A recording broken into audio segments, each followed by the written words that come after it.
Evangelho de Marcos, capítulo 1, versículos de 14 a 15. Depois que João foi preso, foi Jesus para a Galiléia, pregando o Evangelho de Deus e dizendo: Está completo o tempo e aproxima-se o reino de Deus. Fazei penitência, crede no Evangelho. Palavra da salvação. Comentário Marcos 1, de 14 a 15. São Beda. Tendo João sido preso, convenientemente começou o Senhor a pregar. Daí que se segue, pregando o Evangelho de Deus. Tendo, pois, cessado a lei, consequentemente surge o Evangelho. Que ninguém pense que a prisão de João Batista tenha ocorrido imediatamente depois do jejum de 40 dias do Senhor. Quem quer que tenha lido o Evangelho de João saberá que o Senhor ensinou muitas coisas antes da prisão de João Batista e que realizou muitos milagres. Tens, pois, neste Evangelho.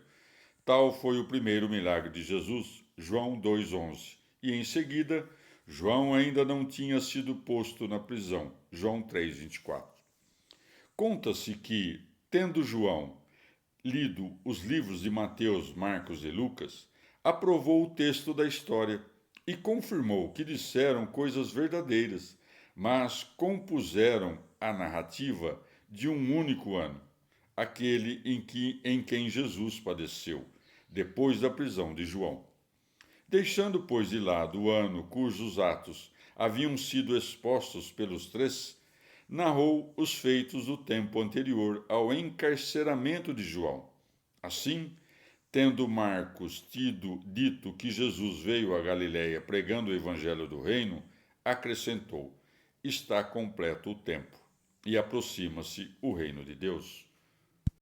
Evangelho de Marcos, capítulo 1, versículos de 16 a 20.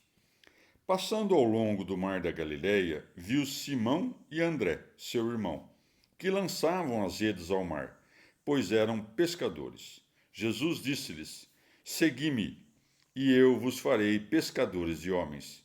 Imediatamente, deixadas as redes, o seguiram. Tendo passado um pouco adiante dali, viu Tiago, filho de Zebedeu, e João, seu irmão, que estavam também numa barca consertando as redes. Chamou-os logo. Eles, tendo deixado na barca seu pai Zebedeu com os jornaleiros, seguiram-no. Palavra da salvação. Comentário Marcos 1, de 16 a 20. Teofilacto de Ócrida. Como relata o evangelista João, Pedro e André eram discípulos do precursor. Vendo, no entanto, que João havia dado testemunho de Jesus, uniram-se a ele. Depois disso, sofrendo por ter João sido preso, retornaram à sua profissão. Por isso se segue: lançavam as redes ao mar, pois eram pescadores.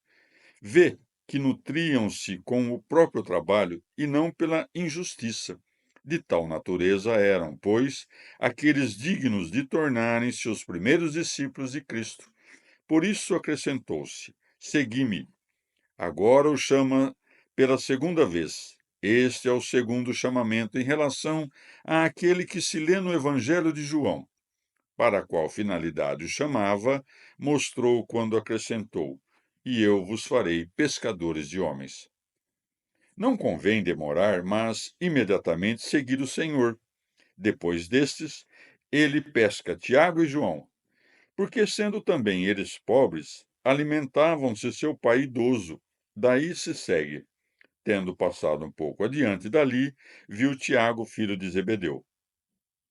Abandonaram seu pai, pois ele os impediria de seguir Cristo. Assim também tu, quando fores impedido por teus pais, abandona-os e junta-te a Deus.